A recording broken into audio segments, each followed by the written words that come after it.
पंजाब की लोकसभा चुनाव की तिथियां नजदीक आते ही गर्मी की तरह चुनाव प्रचार में भी तेजी आने लगी है। इसी कार्यक्रम के तहत पंजाब के अनंतपुर साहिब बीजेपी उम्मीदवार के समर्थन में केंद्रीय कैबिनेट मंत्री गजेंद्र सिंह शेखावत आज पंजाब के खरड़ रामलीला मैदान पहुंचे, जहां पे उन्होंने अनंतपुर साहिब बीजेपी उम्मीदवार डॉक्टर सुभाष शर्मा के समर्थन में एक रैली को संबोधित किया। इस रैली में केंद्रीय कैबिनेट मंत्री तथा पंजाब अनंतपुर साहिब के उम्मीदवार ने क्या कहा, आइए देखते हैं मीडिया जंक्शन 21 में रोशन लाल शर्मा के साथ खरड़ रामलीला मैदान पंजाब से। कि मोदी साहब ने की काम किए, झाड़ू वाले ने किए पंजाब को बर्बाद किया, लेकिन मुझे इस गल का विश्वास है कि जिन्ने कार्यकर्ता इतने बैठे ने ये सारे कार्यकर्ता अगले 18 दिन हर एक कार्यकर्ता सुभाष शर्मा बन के पिंड पिंड गली गली घर घर जाएगा और भारतीय जनता पार्टी जो शेड्यूल बन रहा सी ना, संदीप जी बैठे सी, गोल्डी जी बैठे सी, कमल जी बैठे सी, कहते जी 15-16 दिन की कंपेन है, मोहाली के खरड़ नूं किन्ने दिन देने हैं। मैं कहा जी मोहाली के खरड़ नूं मिला के मैं सिर्फ एक ही दिन देना है। मैं कहा इन्होंने भाषण सुन के मेरे मोहाली के खरड़ मेरा घर है, मोहाली खरड़ मेरा घर है, तो जब मैंने अपने घर च भी समय लगाना पाया तुहाडे हुंदियां ते फिर मैं एमपी किवें करूं, फिर तो मैंने एमपी की इलेक्शन लड़ना कोई जे मोहाली और खरड़ में मैंने कंपेन करनी पई। मैं ठीक कह रहा कि गलत कह रहा? ठीक कह रहे ना? इसलिए मैं कंपेन करांगा नवांशहर, बलाचौर, बंगा, गढ़शंकर, अनंतपुर साहिब, रोपड़ और मोहाली और खरड़ से कंपेन करेंगे कि मेरे सारे भैन भरा जनशक्ति ये कार्यकर्ता सुभाष शर्मा बनते कर कर मैं तो सिर्फ मैंने तुहानू विश्वास दिलाना है।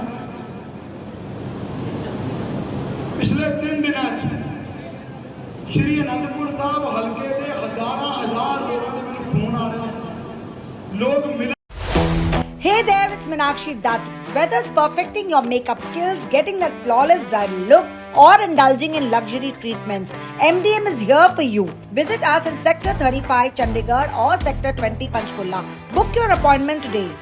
पूरी दुनिया का सबसे ज्यादा फॉरेन डायरेक्ट इन्वेस्टमेंट पिछले लगातार 4 साल से भारत में आ रहा है। भारत जो कभी विदेशी मुद्रा के हालात ये थे कि हमको अपना सोना गिरवी रखना पड़ा था, आज भारत के विदेशी मुद्रा का भंडार $650 बिलियन से बाहर निकल गया और ऑल टाइम हाई पिछले 10 साल का, पिछले इतिहास का ऑल टाइम हाई हमने प्राप्त कर लिया। आज भारत मैन्युफैक्चरिंग सेक्टर बन रहा है। आज भारत में जिस तरह से औद्योगिक निवेश विश्व भर का हो रहा है, भारत आज केवल इलेक्ट्रॉनिक्स के मार्केट में $1 ट्रिलियन का एक्सपोर्टर बनने की मैन्युफैक्चरर बनने की दिशा में जा रहा है और $1 बिलियन एक्सपोर्टर पहले ही एस्टेब्लिश हो चुका है। इस तरह से आर्थिक दृष्टिकोण से जो देश प्रगति कर रहा है, लेकिन केवल आर्थिक दृष्टिकोण से प्रगति करके कोई देश महाशक्ति नहीं बन सकता। दुनिया में छोटे छोटे ऐसे बहुत सारे देश हैं, ऑयल प्रोड्यूसिंग देश हैं, लेकिन वो महाशक्ति नहीं बन सकते क्योंकि उनके पास दूसरी ताकतों का अभाव है।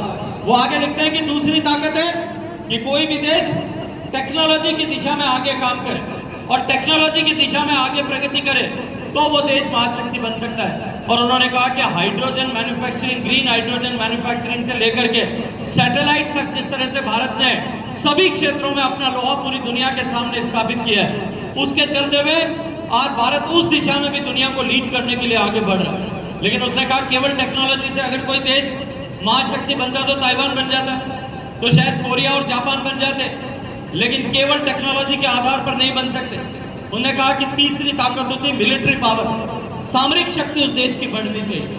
अमेरिका की ताकत जो है मिलिट्री पावर हम सब जानते हैं, लेकिन भारत जैसा देश जो दुनिया का सबसे बड़ा इंपोर्टर देश होता था हथियारों का, आज मोदी जी के 10 साल के कालखंड में जिस भारत देश में एक बंदूक की गोली भी देश में नहीं बनती थी, आयात करनी पड़ती थी, आज भारत जो है वो हथियारों से लेकर के हवाई जहाज बनाने तक दुनिया के टॉप 10 ग्लोबल एक्सपोर्टर्स में जाकर के खड़ा हो गया।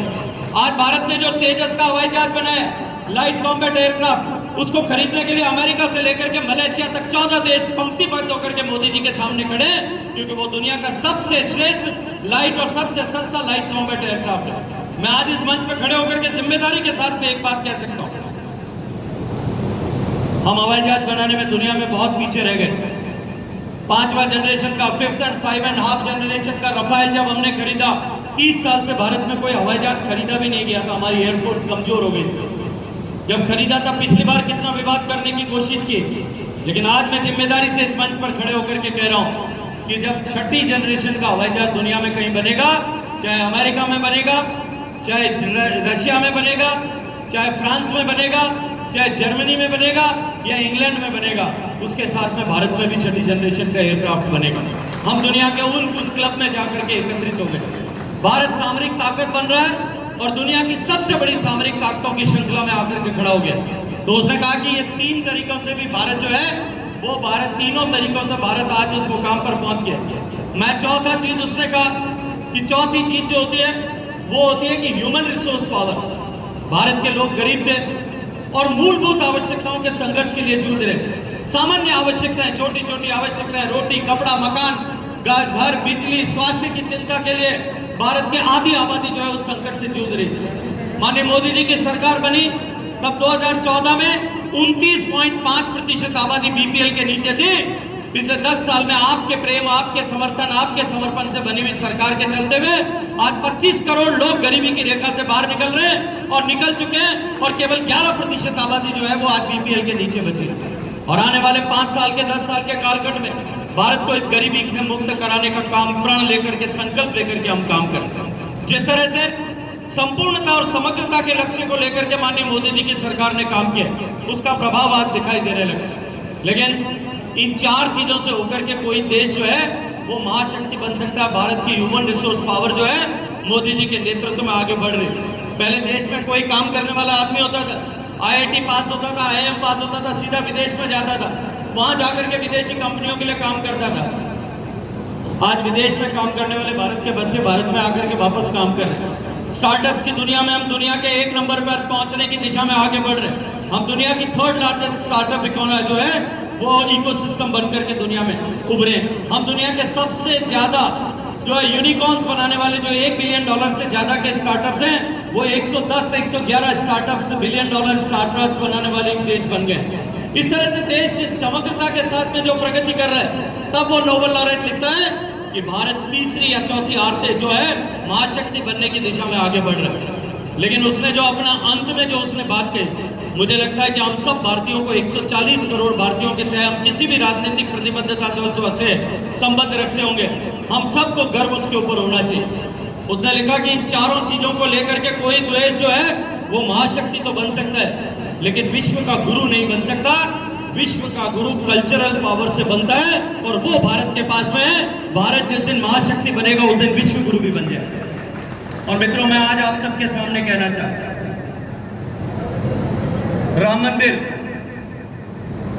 500 साल पहले बाबर के सेनाओं ने उस मंदिर को तोड़ा। मुझे 90 और 92 दोनों कार सेवाओं में जाने का सौभाग्यपूर्ण अवसर मिला था। जब मैं 90 की कार सेवा में गया था, मैं वहां से उस पर एक पत्थर का शिलालेख लिखा हुआ, उसके एक फोटो खींच करके लाया। उस शिलालेख पर लिखा हुआ था फारसी में, मुझे पढ़ना नहीं आता था। मैंने कई साल बाद में एक फारसी पढ़ने वाले से उसका अनुवाद कराया। उस पर लिखा था कि ये जो बुद्ध, ये जो इमारत खड़ी है, इस इमारत में जितना ईंट और पत्थर लगाए उससे ज्यादा काफिरों के नरमुंड लगे। इतने लोगों ने बलिदान किया था उस इमारत को बचाए रहने के लिए कि वो राम मंदिर गिरे नहीं। और उसके बाद में इस 500 साल के कालखंड में 70 बार युद्ध हुए।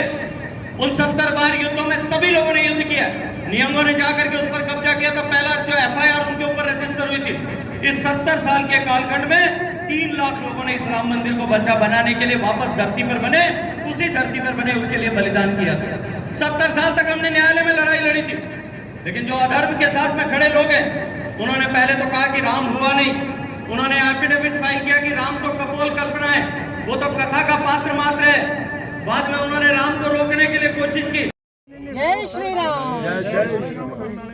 ਅੱਜ ਬੜਾ ਖੁਸ਼ੀ ਦਾ ਮੌਕਾ ਹੈ ਜੀ ਕਿ ਇਹ ਪਵਿੱਤਰ ਜਿਹੜਾ ਸਥਾਨ ਹੈ, ਮਹਾਰਾਜਾ ਅੱਜ ਦਾ ਸਰੋਵਰ ਜਿਹੜਾ ਹੈ ਉਹਦੇ ਤੇ ਭਵਯ ਰਾਮ ਮੰਦਿਰ ਦਾ ਜਿਹੜਾ ਸੰਕਲਪ ਸਾਡੇ ਖਰੜ ਦੀ ਸਾਰੇ ਜਿਹੜੇ ਵੱਡੇ ਸੱਜਣ ਨੇ, ਪਤਵੰਤੇ ਸੱਜਣ ਨੇ, ਜਿਹੜੀ ਸਾਡੀ ਸਭਾ ਹੈ ਉਹਨੇ ਲਿਆ ਹੈ। ਮੈਂ ਸਮਝਦਾ ਭਗਵਾਨ ਰਾਮ ਦੀ ਇਹਨਾਂ ਤੇ ਕਿਰਪਾ ਹੈ। ਭਗਵਾਨ ਰਾਮ ਨੇ ਜਦੋਂ ਕੋਈ ਕੰਮ ਕਰਾਉਣਾ ਹੁੰਦਾ ਹੈ ਤੇ ਉਹ ਸਾਨੂੰ ਮਾਧਿਅਮ ਚੁਣ ਲੈਂਦੇ ਆ। ਸੋ ਅਗਰ ਜੈਨ ਸਾਹਿਬ ਔਰ ਇਹ ਸਭ ਲੋਕਾਂ ਨੂੰ ਅਗਰ ਮਾਧਿਅਮ ਭਗਵਾਨ ਰਾਮ ਨੇ ਚੁਣਿਆ ਹੈ ਤੇ ਇਹਨਾਂ ਦੇ ਪੁੰਨ ਕਰਮ ਨੇ ਪਿਛਲੇ ਜਨਮ ਦੇ ਕਿ ਭਗਵਾਨ ਰਾਮ ਨੇ ਸੇਵਾ ਇਹਨਾਂ ਦੇ ਜ਼ਿੰਮੇ ਲਗਾਈ ਹੈ। ਬੜਾ ਅੱਛਾ ਲੱਗਿਆ, ਬੜੀ ਮਨ ਨੂੰ ਪ੍ਰਸੰਨਤਾ ਹੋਈ। ਔਰ ਅਸੀਂ ਤੇ ਹੈ ਹੀ ਰਾਮ ਕਾਜ ਲਈ ਬਣੇ ਹੋਏ। ਅਸੀਂ ਤੇ ਮੈਂ ਤਾਂ ਜਦੋਂ ਦੀ ਹੋਸ਼ ਸੰਭਾਲੀ ਹੈ 1991-92 ਵਿੱਚ ਮੈਂ 12-13 ਸਾਲ ਦਾ ਸੀ, ਉਦੋਂ ਤੋਂ ਹੀ ਕਹਿੰਦੇ ਸੀ ਬੱਚਾ ਬੱਚਾ ਰਾਮ का जन्म भूमि के काम का, सुगंध राम की खाते हैं हम मंदिर वहीं बनाएंगे। सुगंध राम की फिर ਜਦੋਂ ਢਾਤਾ ਨੂੰ ਫਿਰ ਇਹ ਕਹਿੰਦੇ ਸੀ ਸੁਗੰਧ ਰਾਮ ਕੀ ਖਾਤੇ हैं हम मंदिर भव्य बनाएंगे। ਸਾਡੇ ਵਿਰੋਧੀ ਕਹਿੰਦੇ ਸੀ ਇਹ ਕਹਿੰਦੇ ਤੇ ਹੈ ਮੰਦਿਰ ਭव्य बनाएंगे ਪਰ ਤਰੀਕ ਨਹੀਂ ਬਤਾएंगे। ਅਸੀਂ ਮੰਦਿਰ ਵੀ ਬਣਾਇਆ, ਉਹਨੂੰ ਭव्य ਵੀ ਬਣਾਇਆ। ਸੋ ਭਗਵਾਨ ਰਾਮ ਦੀ ਕਿਰਪਾ ਰਹੀ। ਭਗਵਾਨ ਰਾਮ ਨੇ ਅਗਰ ਸ਼ਕਤੀ ਦਿੱਤੀ ਤੇ ਤੁਸੀਂ ਦੇਖਣਾ ਇਤਿਹਾਸਿਕ भव्य ਮੰਦਿਰ ਜਿਹੜਾ ਬਣੇਗਾ ਔਰ ਭਗਵਾਨ ਰਾਮ ਦੀ ਅਲੌਕਿਕ ਛਵੀ ਜਿਹੜੀ ਹੈ ਪੂਰੇ ਉੱਤਰ ਭਾਰਤ 'ਚ ਮੰਦਿਰ ਪ੍ਰਗਟ ਕਰੇਗਾ। ਜੈ ਸ਼੍ਰੀ 2024 ਚ ਨਰਿੰਦਰ ਮੋਦੀ ਜੀ 400 ਤੋਂ ਵੱਧ ਸੀਟਾਂ ਲੈ ਕੇ ਆ ਰਹੇ ਆ ਔਰ ਸ਼੍ਰੀ ਅਨੰਦਪੁਰ ਸਾਹਿਬ ਤੋਂ ਭਾਰਤੀ ਜਨਤਾ ਪਾਰਟੀ ਇਤਿਹਾਸਿਕ ਮੈਂਡੇਟ ਦੇ ਨਾਲ ਜਿੱਤ ਰਹੀ ਹੈ।